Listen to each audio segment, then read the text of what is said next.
Good afternoon, everybody. Nice to see you on this beautiful fall afternoon. We are now on day 35 of the Democrat government shutdown. The Democrats' obstructionism will break the record for the longest government shutdown in American history tonight.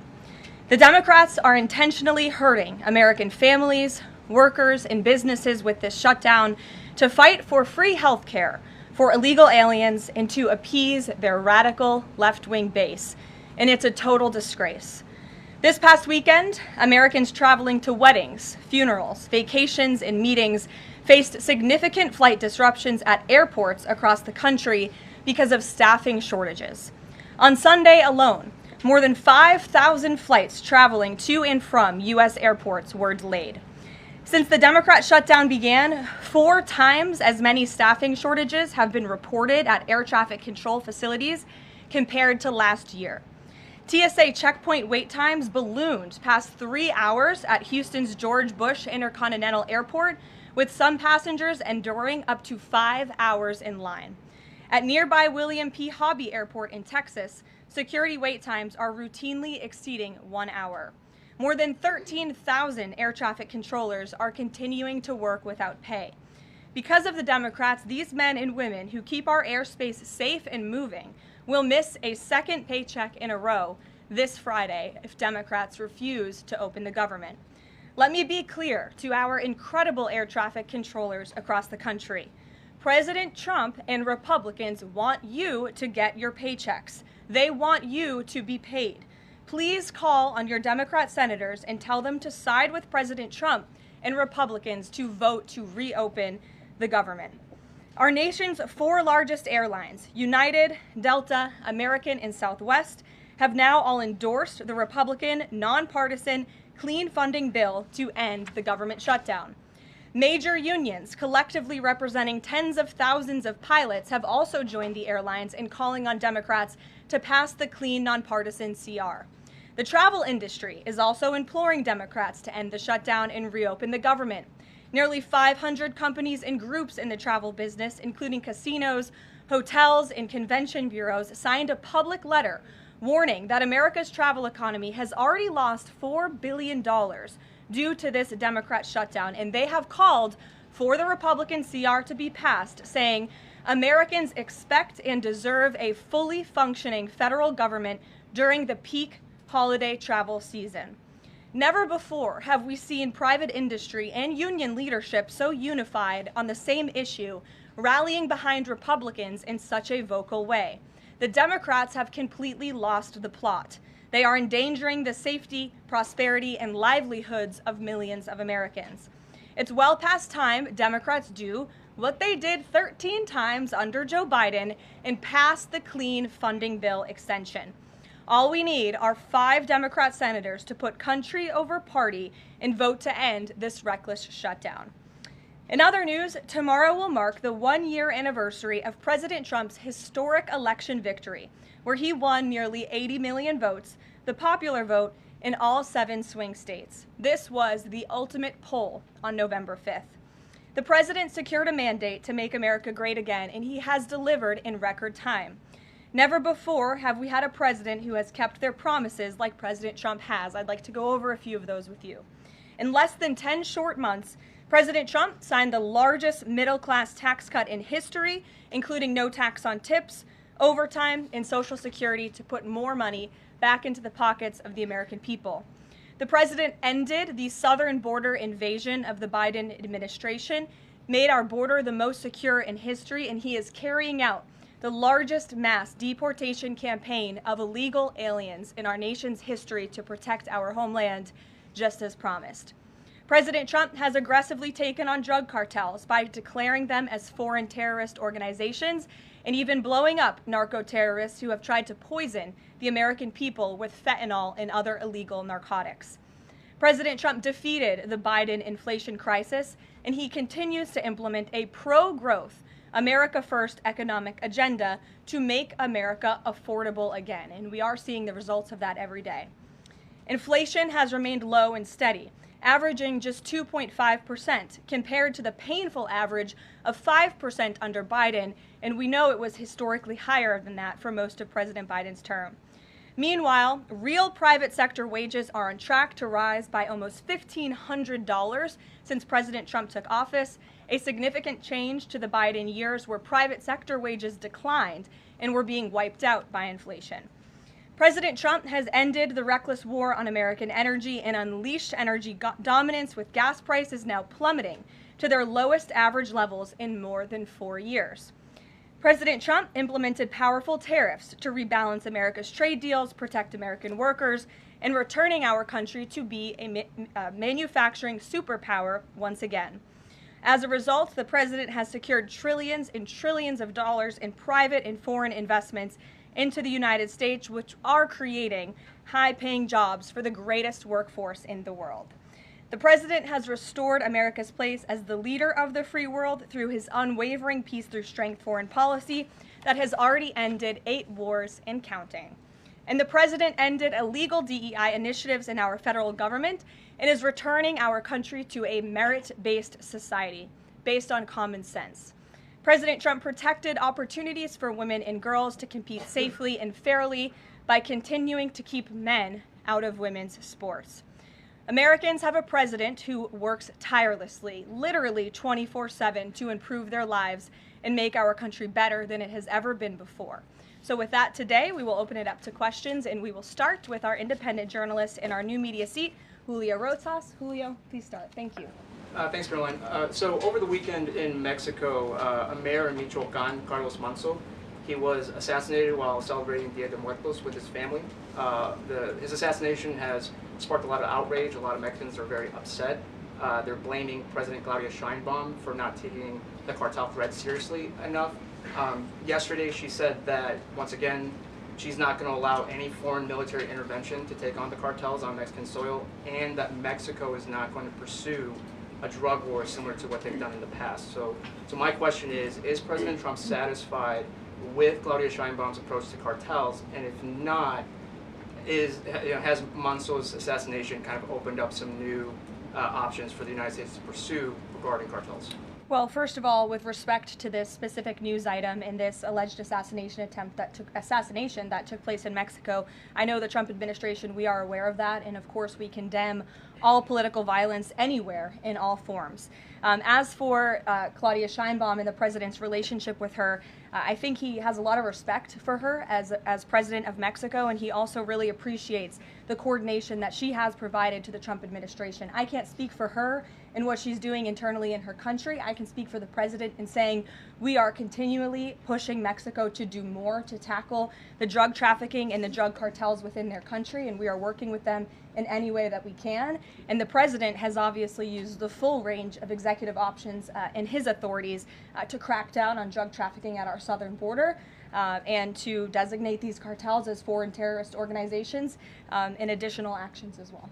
Just one more question. Sure. So at the Antifa roundtable that we were at just last month, myself and the other panelists made the recommendation to the president for, speaking of foreign terrorist organizations, to have Antifa not just be a domestic terrorist organization, but be designated as a foreign terrorist organization since they have cells in other countries. He mentioned to Secretary Rubio, because he was in the room at the time, to look into that. So I just wanted to see if there's an update on that. Sure. Recommendation. That process is most definitely taking place. I don't have any announcements for you on that today, but I can certainly assure you the administration is working on it, and I'll check in on it and get back to you, Julio. It's a good question. Thank you very much. Jackie. Thank you, Caroline. Zohran Mamdani blamed the president for bomb threats and intimidation at polling locations. He said, quote, part of the general approach of the Trump administration has taken to intimidate voters with baseless allegations of voter fraud as a means of trying to repress the voice of Americans across this country. I want to give you a chance to respond to that. Yeah, I saw those comments from Mamdani. I think they are completely irresponsible, and they are based on zero evidence. And I think this is just another example of how the Democrat Party unfortunately stands for nothing. All they stand against is President Donald Trump. And I think it's quite sad to see that we have someone at the top of the ticket on an election day today saying such things about the president when he obviously had absolutely nothing to do with those threats. And On the shutdown, Democrats have been pretty quiet about the president's push for the nuclear option, terminating the filibuster. Is there any concern around here that Democrats might actually want Republicans to get rid of the filibuster so that one day, when they're in power again, the door's already open for them to pack the Supreme Court, give statehood to D.C. and Puerto Rico, make mail-in balloting permanent, those kinds of things? I think the president has been very realistic and strong in his position on the filibuster. He's been very vocal about it. I just spoke to him about it. He feels really strongly about this. Republicans need to play tough and they need to play smart. That's how the president feels. And we know that Democrats, if they are ever given a chance at power again in this city, they will absolutely take away the filibuster from the United States Senate. In fact, you had 49 Democrats who already voted to do this before. The only reason it did not move forward was because you had 2 Democrats who are no longer in office because they were run out of town by the far left radical base of their party. And so President Trump is quite clear on this. He wants to see Republicans move as many good pieces of legislation for our country forward in the next 3 years of his administration as they possibly can, and the filibuster is one means to doing that. Talk to Johnson and Thune about it. I know that they had both voiced some opposition. Have there been any conversations with them? He has. He's made his position to them very clear, both publicly and privately. Ouija.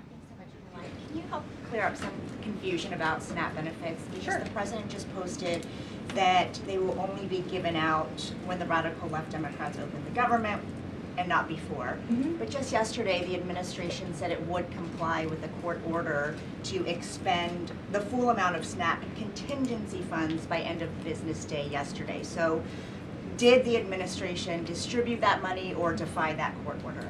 No, the administration is fully complying with the court order. I just spoke to the president about it.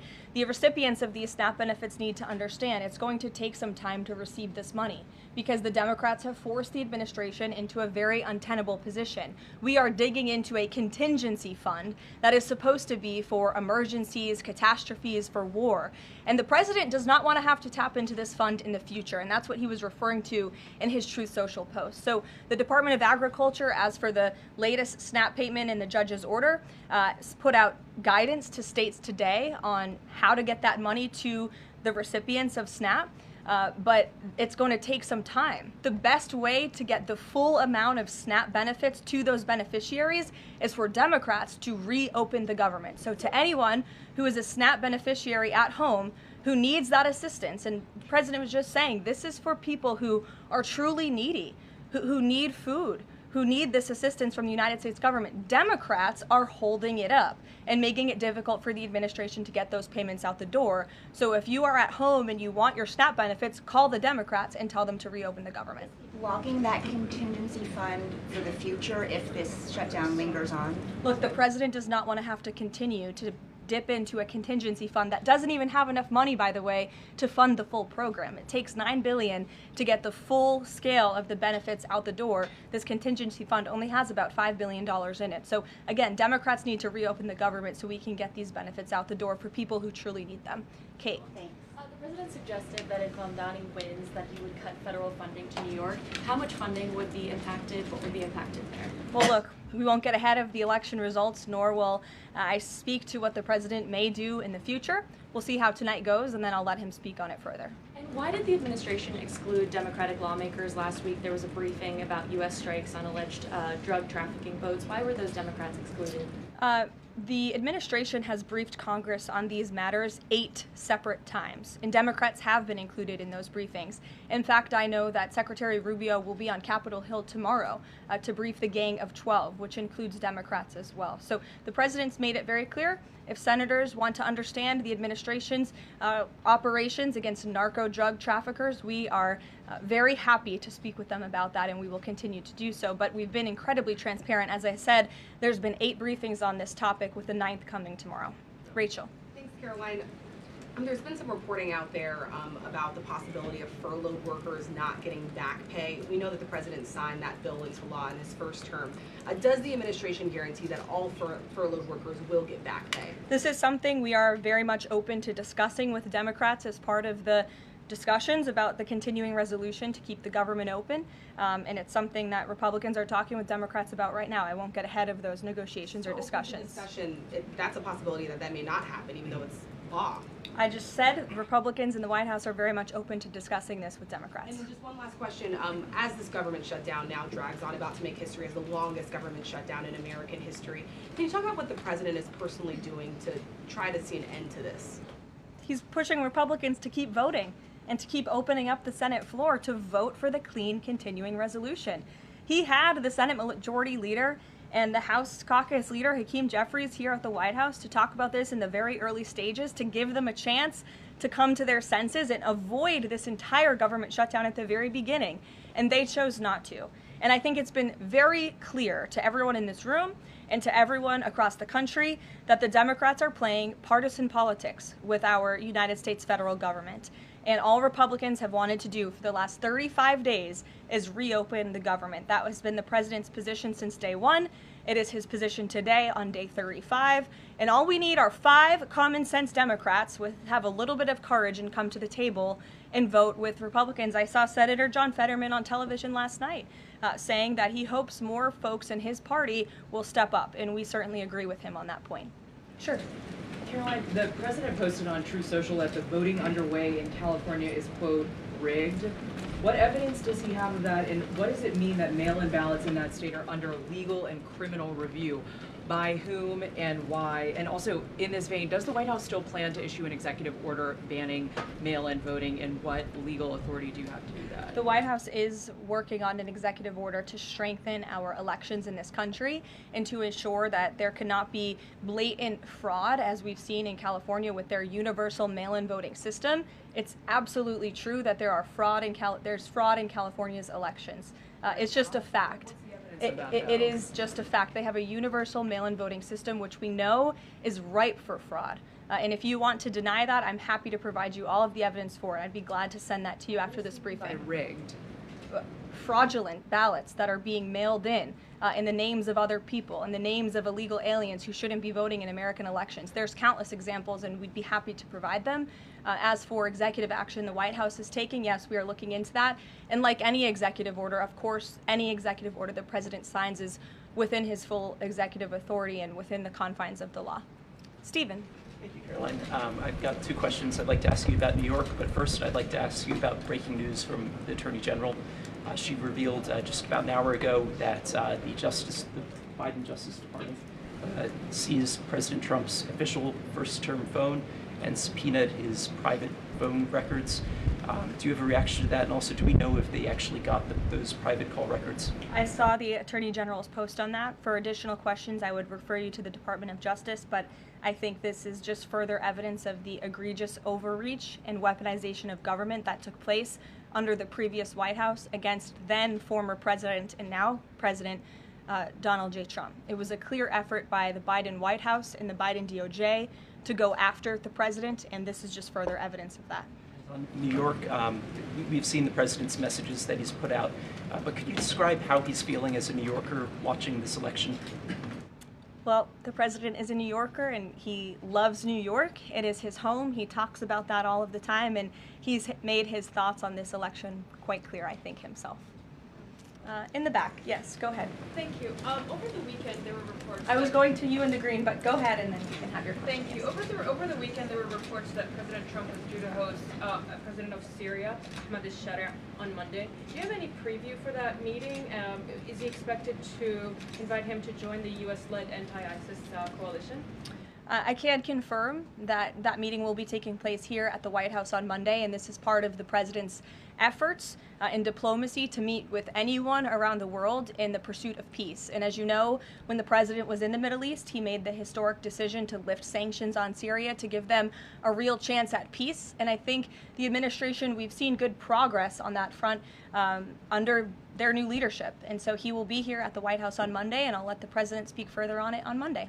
Yes, go ahead. Thank you, Caroline. I was just curious, you had mentioned there that President Trump, as we know, has been speaking with Republican leaders in Congress about reopening the government. Is he involved in any other negotiations? And is he prepared to sign something if a deal does come out by the end of this week? On top of that, with SNAP benefits, does he have any authorities or considering any authority there to release more funds to help people who are desperately needing these benefits? So look, I think I've already answered the question on SNAP. We're complying with the court's order and we're getting that partial payment out the door as much as we can and as quickly as we can, but it's going to take some time because again, this is a prorated payment that we're tapping into a contingency fund for. The best way to get those payments out the door is for Democrats to reopen the government. But yes, the president is in constant communication with his friends on Capitol Hill.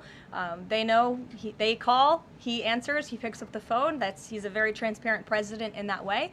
And as soon as the Democrats pass the clean continuing resolution, President Trump will be here to sign it.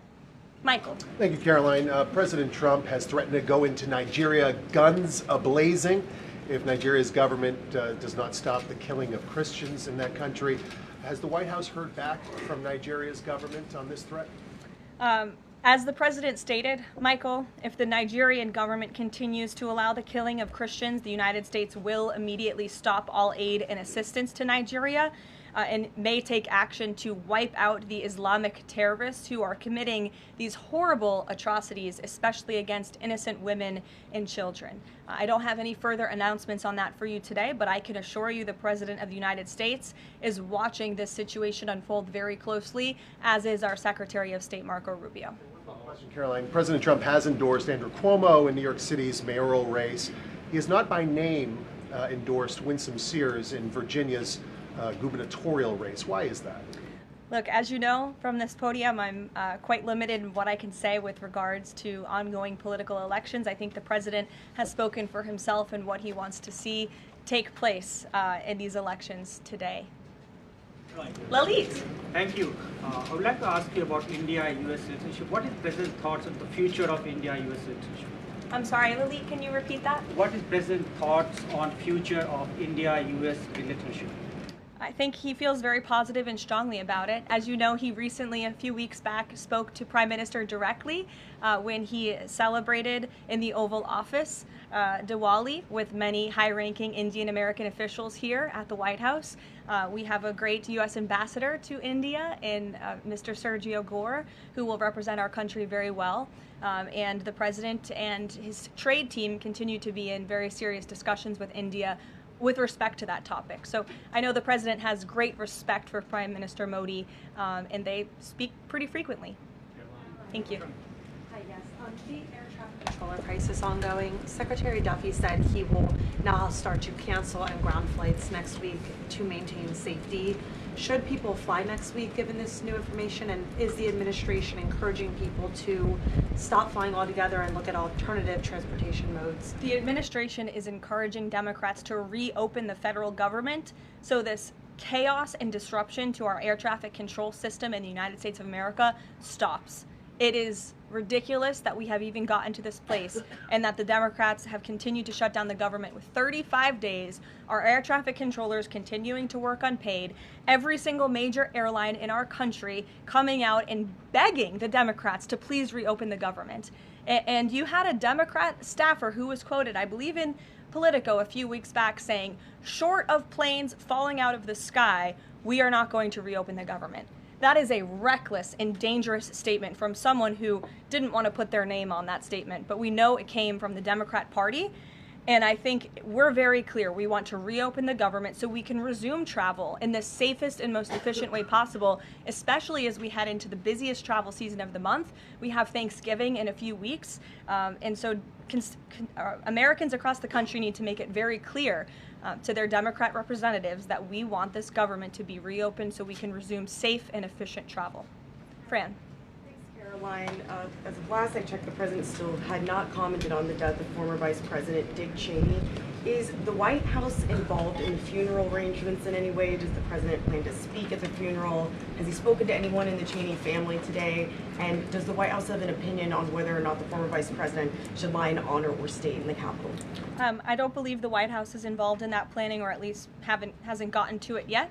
I know the president is aware of the former vice president's passing, and as you saw, flags have been lowered to half staff in accordance with statutory law. Jasmine. Thank you. Back on the question of the filibuster, how much political capital is President Trump willing to expend to get Republicans to do what he's asking? I mean, will we see him at the Hill? Will he be calling folks over here? What exactly is President Trump planning to do outside of these true socials and maybe some of these private conversations to get Republicans to fall in line? Look, I think you'll see. I think you'll see the president continue to engage very strongly and consistently with his friends on Capitol Hill. I don't have any meetings to read out for you at this time, but I think you should stay tuned and keep your eyes on Truth Social on this matter. The president's making his position on it quite clear. And again, he is right. Republicans need to play tough.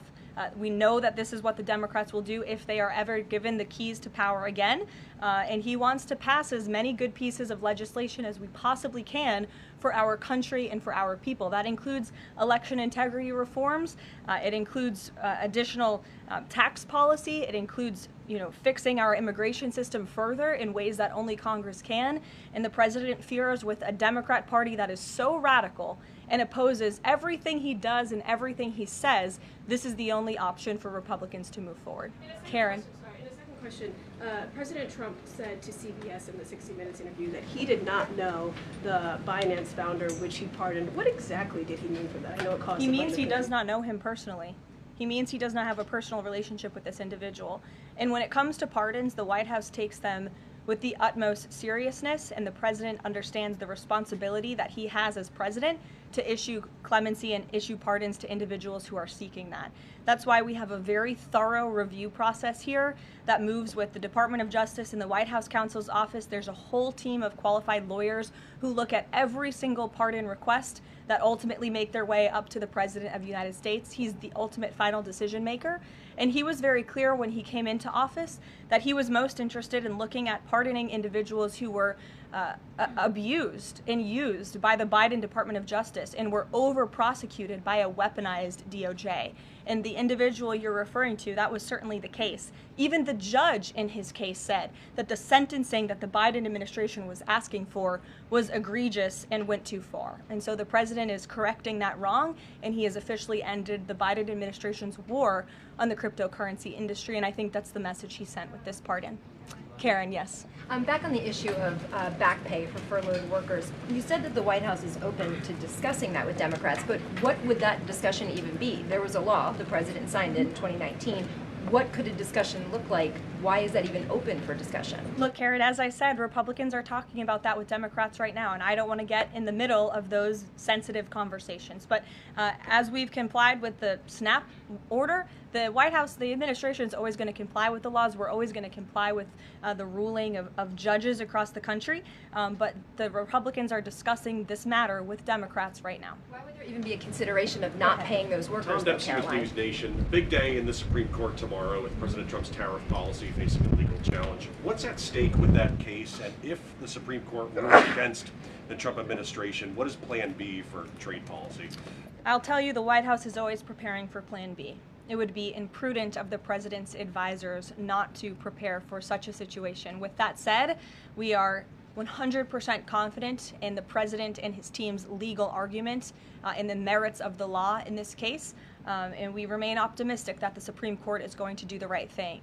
The importance of this case cannot be overstated. The president must have the emergency authority to utilize tariffs. Look at what President Trump has been able to do with the leverage and the power of tariffs. He's been able to sign peace deals all over the world and end global conflicts and literally save lives. He's been able to bring in trillions of dollars of investments into our country. In fact, this year alone, we are going to cut the deficit by $600 billion, namely because of the president's effective use of tariffs. And the president strongly believes that economic security is a matter of national security, and tariffs have a lot to do with that. And this case is not just about President Trump.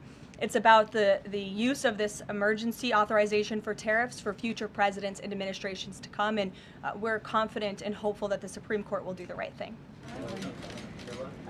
Kristen. Why did President Trump get an MRI during his recent visit to Wall Street? Look, as President Trump said, he would inquire with the physicians. I'll check back on that. But as the physical itself stated, Kristen, and as you all know, because you were all witness to it, every single day the president is in optimal physical health. This was a follow-up appointment, and we provided a detailed readout of that physical. I'm happy to give it to you again, and I can inquire further. With all due respect, an MRI is a very specific procedure. It's done on a part of the body looking for something specific, so it's not generally part of any kind of routine checkup. And in addition, President Trump has said that he wants to be transparent. He told us to ask the doctors, which we have and have not heard back. Why don't we have more information on this? As I said, I'll check back for you. Go ahead. Caroline, can you update us on the mediation efforts this administration is leading in Sudan, trying to achieve a ceasefire there? Sure, yes. The United States is actively engaged in efforts to bring about a peaceful resolution to the terrible conflict in Sudan. We remain committed to working with our international partners, including Quad members, Egypt, Saudi Arabia, the UAE, as well as others, to lead a negotiated peace process that addresses both the immediate humanitarian crisis and the longer-term political challenges. I actually spoke with Secretary Rubio about this morning, as of course there's been, kind of an uptick in recent reporting on the matter, and he assured me that the administration is very much engaged. We're in pretty frequent communication with those Arab partners that I just mentioned, and we want to see this conflict come to a peaceful end, just as we have with so many others, but the reality is it's a very complicated situation on the ground right now. Yes. Hi, yes.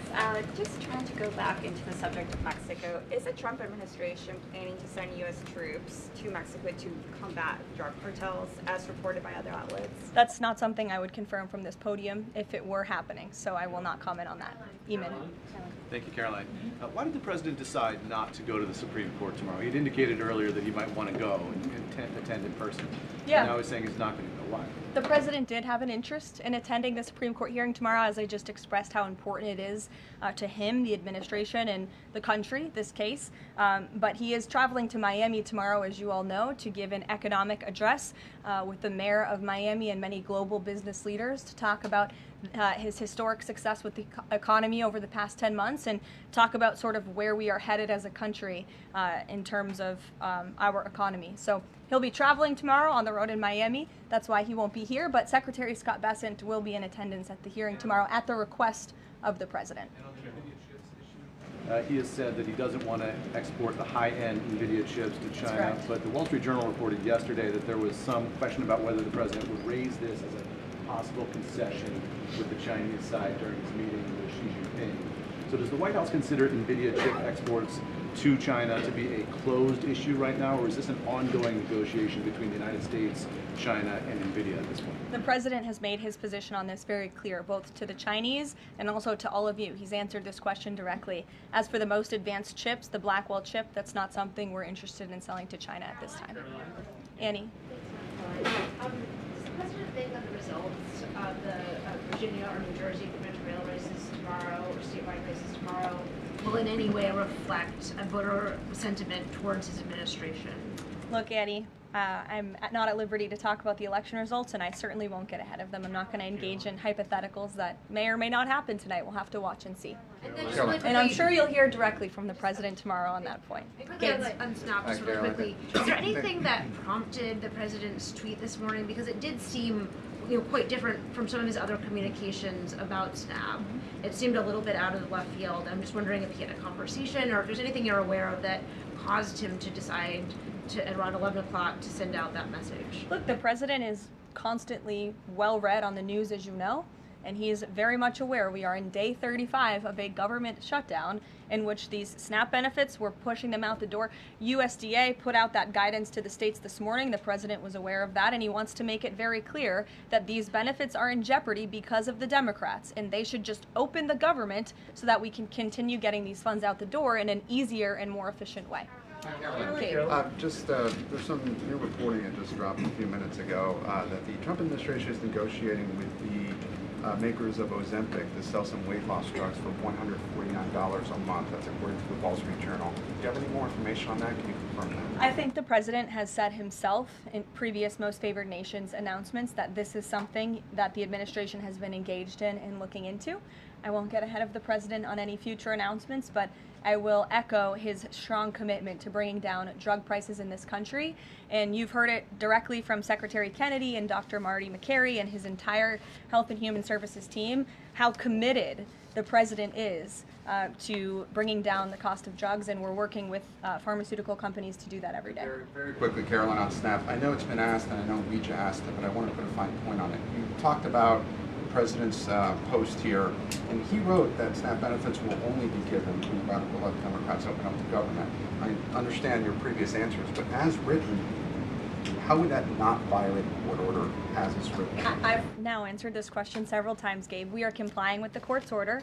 We are getting the payments out the door as quickly as we can. USDA sent the guidance to the state. The president is referring to future SNAP payments. He does not want to have to keep tapping in to an emergency fund and depleting it. In the case of a catastrophe in this country, he wants to have those funds preserved, as they should be. And he's made it very clear Democrats should reopen the government. I have one final positive note for all of you. I told you I would keep you posted when the White House would resume public tours. Well, I'm pleased to announce the Office of the First Lady has reopened the doors for public tours on Tuesday, December 2nd. There will be an updated route, of course, for guests in light of the ballroom construction that's taking place, but we very much look forward to celebrating the holiday season. And the public and members of Congress and anyone who wants to come visit the First Lady's beautiful decorations is welcome to go to whitehouse.gov/visit to sign up for a tour. Thanks, guys. We'll see you tomorrow.